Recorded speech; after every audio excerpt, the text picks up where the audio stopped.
PR Connections Radio presents. Hello, Golden Knights fans, and welcome to Vegas Hockey Hub here on PRConnectionsRadio.com, the voice of new media. I'm your host, Ian Rachiele, and we have an interesting show for everyone all around the world as we're going to be doing our Vegas Hockey Hub recap, as we're going to be talking about the Washington Capitals and Vegas Golden Knights game here on PRConnectionsRadio.com, the voice of new media. If you want to go to the website, PR Connections Radio, we have about a dozen shows on the network. Amazing, incredible content on the network. I highly recommend going down and watching and checking out all the content on there. I would say that it's incredible content. You also want to go to the YouTube channel, PR Connections Radio, subscribe to the network. All of the shows are uploaded on there, including Vegas Hockey Hub. And then also, if you want to go to the Vegas Hockey Hub YouTube channel, we post content on there every single day. We upload videos, shorts, playlists. We always have these good interactions on Vegas Hockey Hub. So you want to go to the YouTube channel. If you want to like this video and share it to all your friends, that's much appreciated. And if you want to go to all social medias, we are on there as well. YouTube, Facebook, Instagram, Twitter, TikTok. We are everywhere at Vegas Hockey Hub. And if you want to follow your host, I am right here at Ian Rachiele 18. And this is going to be a really fun show to talk about, oh my, as the Vegas Golden Knights and Washington Capitals are going to be doing a recap.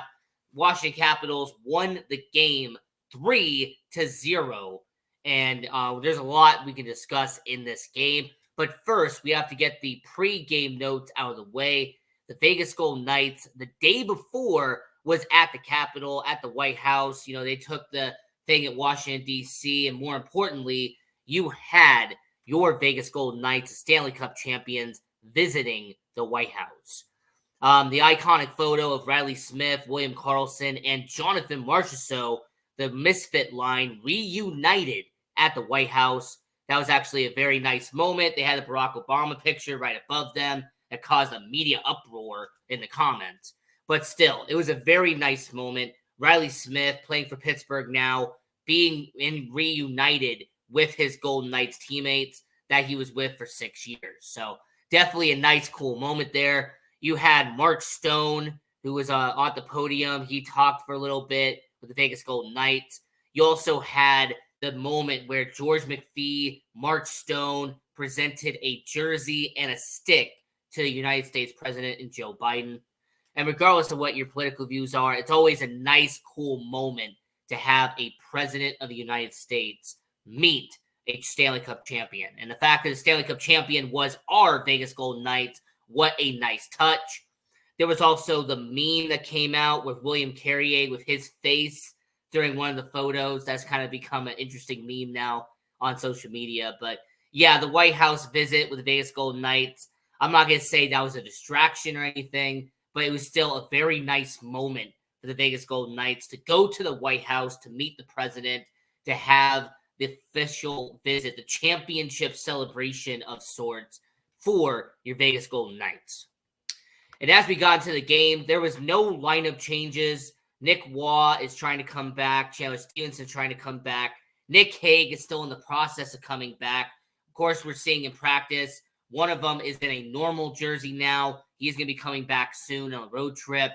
And when it comes to Stevenson and when it comes to Hague, those two are still in a non-contact jersey. So it's going to be a while for those two to come back. But yeah, Logan Thompson in net for the Vegas Golden Knights going up against the Washington Capitals. Aiden Hill had been in net for the game previously, so it made sense for Logan Thompson to get a start against Washington. To begin the game, it actually started out with a downer as Jonathan Marchessault had a high sticking penalty. It felt like it was just a sloppy play by Marchessault. It was just a bang-bang situation, don't get me wrong, but it was also an unfortunate situation. Jonathan Marchessault with a high stick going up against John Carlson. He goes to the box for a 2-minute power play. For the Washington Capitals, they did not score on said power play, so good job by the Golden Knights on the penalty kill to not allow a power play goal. And then about 4 or 5 minutes after the penalty on Jonathan Marchessault, Giannis Raumberg has a hit by Dylan McGriff, and Keegan Kolesar steps up to the plate and fights him 5 seconds later. Now, it was a clean hit, all right? It was shoulder to chest. It was a textbook hit in hockey. But Keegan Kolesar, being the guy that he is, him being the enforcer, being someone who's going to stand up for his teammates, of course, he goes up and he fights Dylan McGriff immediately afterwards. So I will say when it comes to Keegan Kolesar, it's definitely a situation where it was a clean hit, wasn't dirty at all, but a fight had to happen. He had to stick up for his teammates, and that's what ended up happening. It was a good fight with Kolesar. This is, I think, his 4th fight on the year for Keegan Kolesar with the Vegas Golden Knights. Just really shows you what his mentality is, what kind of teammate Keegan Kolesar is, that he was able to stick up for his teammates, stick up for Raumberg, and do what needed to be done. And with less than 5 minutes in the first period, we had the first score of the game. And unfortunately, it was not your Vegas Golden Knights who scored. It was the Washington Capitals. Dylan Strome, who is, not Ryan Strome for the Anaheim Ducks. Dylan Strome for the Washington Capitals with his 7th goal of the season, assisted by Sonny Milano. It made a 1-0 game for the Washington Capitals. Now, I will say that Dylan Strome, former longtime New York Ranger, somebody who definitely has earned kind of a second chance here at the Washington Capitals, doing a good year, doing a good job so far this season in Washington, in Dylan Strome. But yeah, first goal of the game was a 1-0 affair after the first period. And then in the second period, you had the match penalty with Paul Cotter. Now, this was a hit up high. This was, shoulder to chin. Okay, Paul Cotter caught Evgeny Kuznetsov up high. It was a high hit. Now, I feel like Kuznetsov was kind of selling it just a little bit. It didn't seem like it was as major of what it looked like when you first saw it for the first time. But then when you break it down, when you show the replay, the slow-mo, yeah, indeed. Shoulder to chin, that is going to be a high hit. And for Paul Cotter to get a 5-minute major, a match penalty, which kicked him out of the game. Now we'll have to see if there's any repercussions for that, because the NHL always looks at match penalties and tries to determine what the punishment will be afterwards. But yeah, Paul Cotter with a match penalty on Evgeny Kuznetsov when he had his shoulder into his chin. And for the second period, not much happened in this game. Vegas Golden Knights, Washington Capitals, no goals were allowed, no goals scored.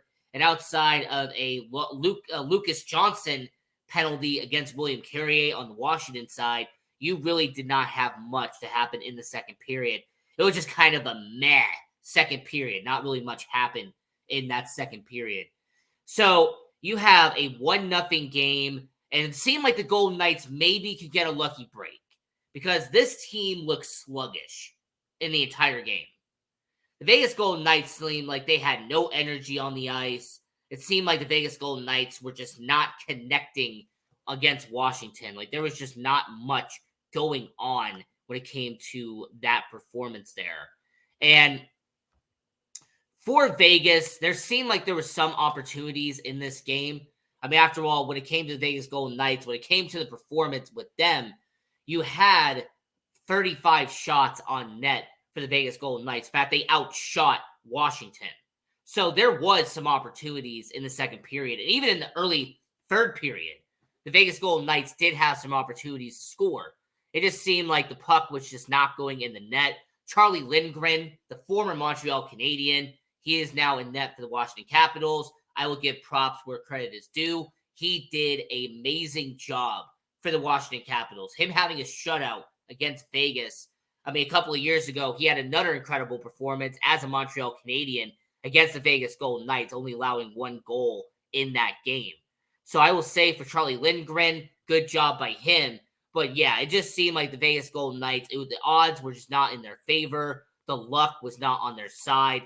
It just wasn't a great game for the Vegas Golden Knights. Just not much was going on. And then with 1 minute left, that is when it just went downhill. as the Vegas Golden Knights would pull Logan Thompson, would have an empty net situation, and Connor McMichael with his 4th goal of the season on an empty net with less than 1 minute in the game.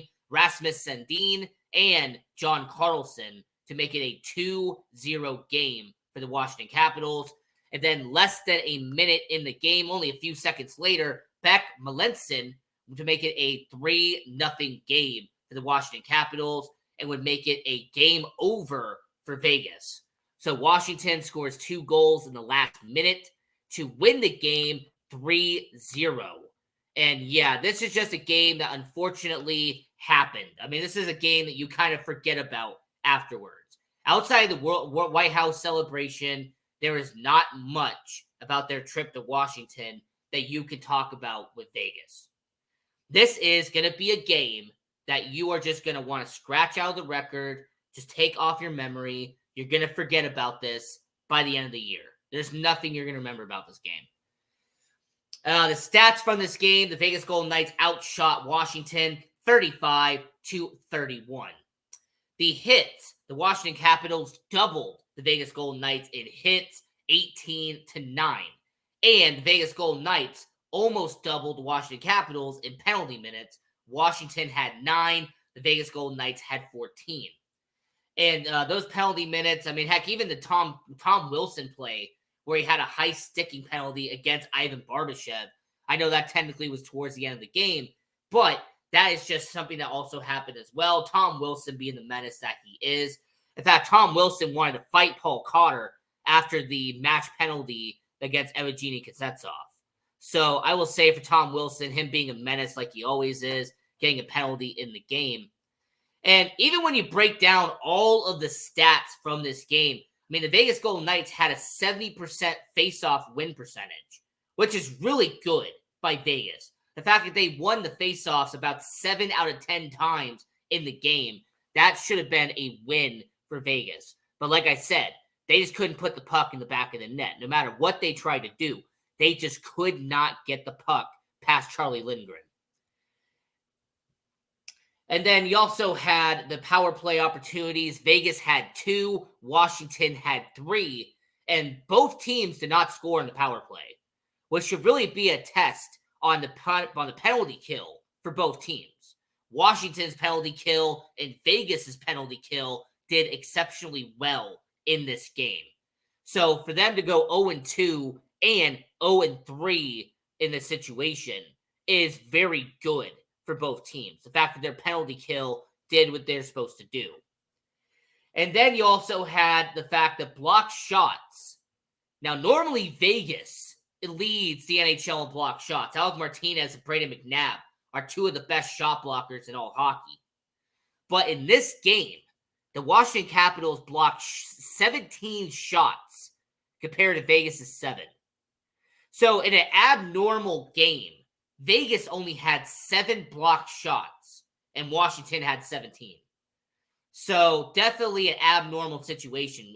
Vegas Golden Knights fans, people who watch Vegas, are so used to them being the leader in blocked shots.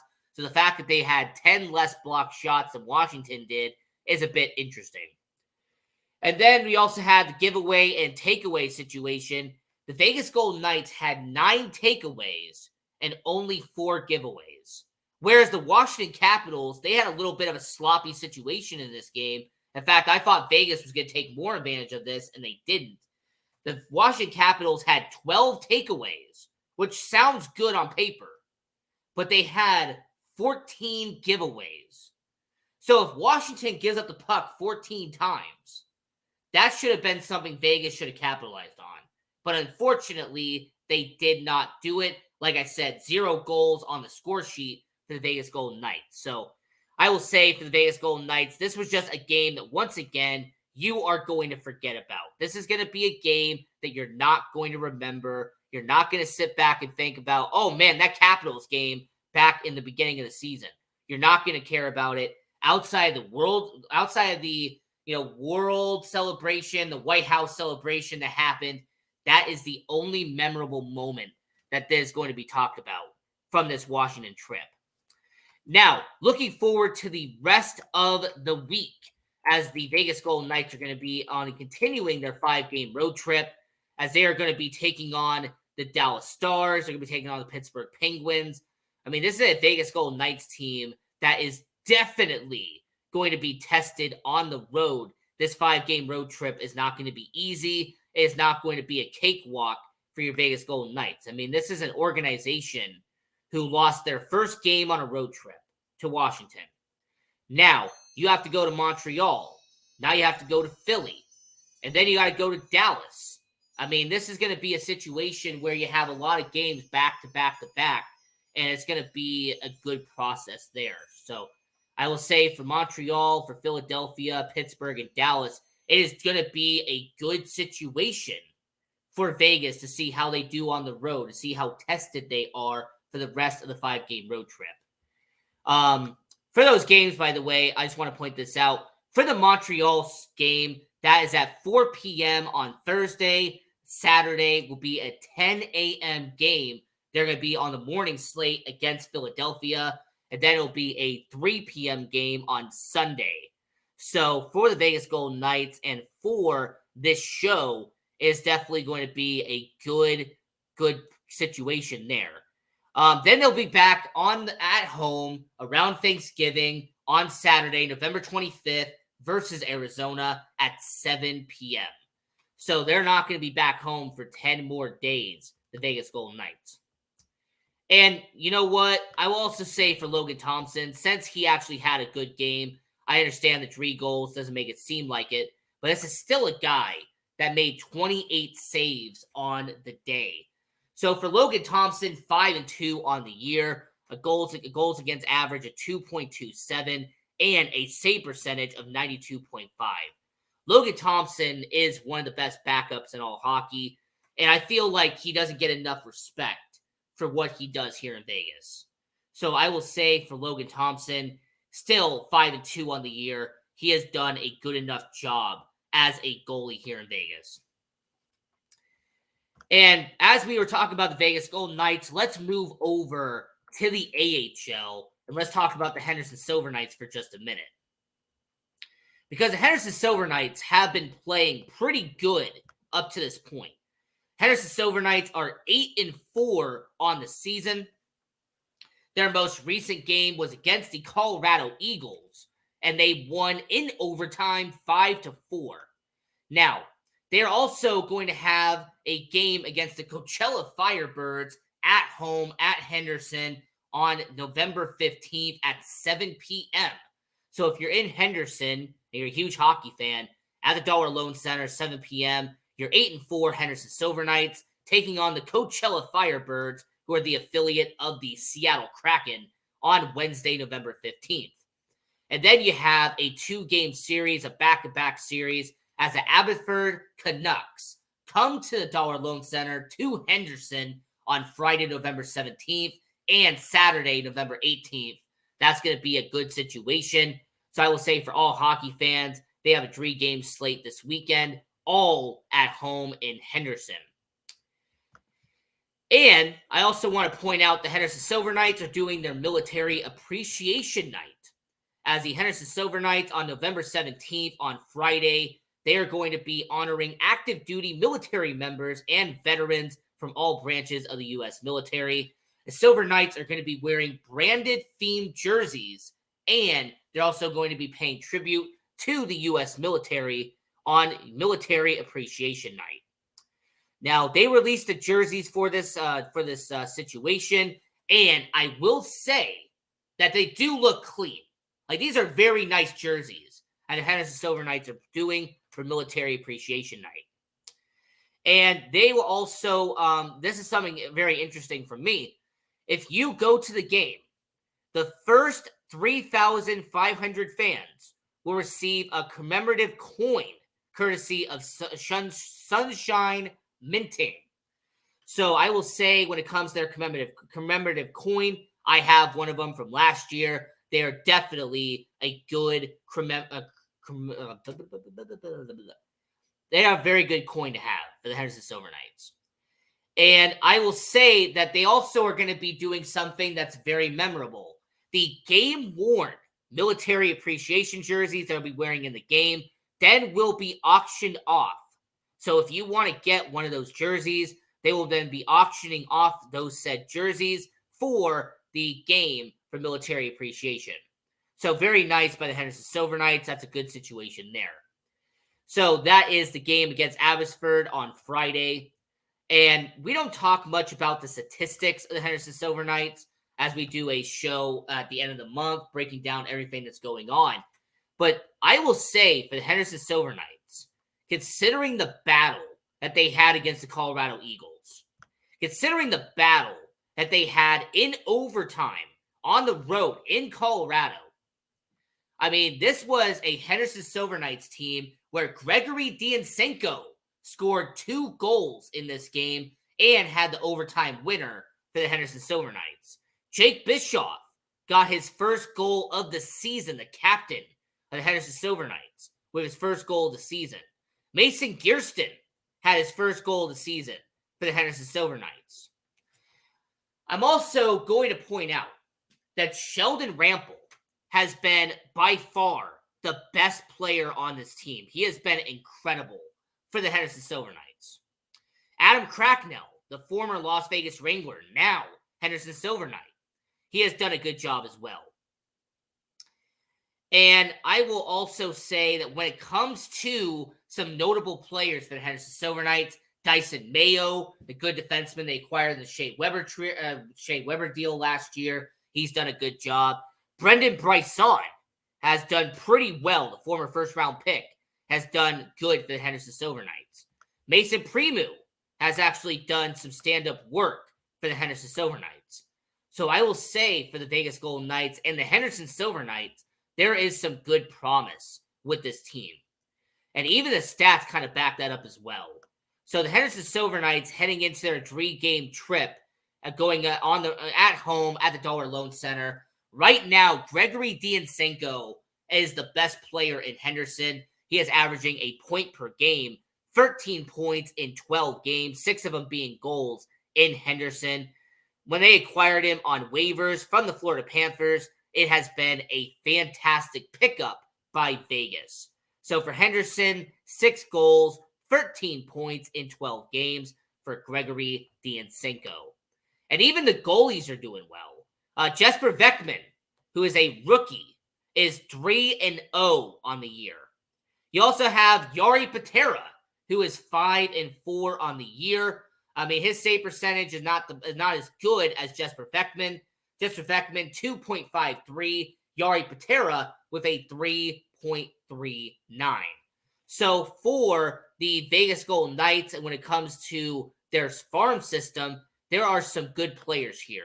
There is some good back and forth there. You also have Brendan Bryson, who has had 4 goals in 12 games. Lucas Cormier with 4 points in 12 games, the number 1 prospect, the best prospect the Vegas Golden Knights have in their system. And even some notable guys that I will mention with this team. You also have Alex Svetlikov, who has had 2 goals already in the AHL. You also have a situation where Byron Freese with 5 goals for the Henderson Silver Knights. And then you have Sheldon Rampel, who, like I said earlier, has kind of been the star of Henderson. 7 goals, leads all of the Henderson Silver Knights with 7 goals. And lastly, talking about the minor leagues real quick, the Savannah Ghost Pirates have rebranded to the Savannah Golden Ghosts.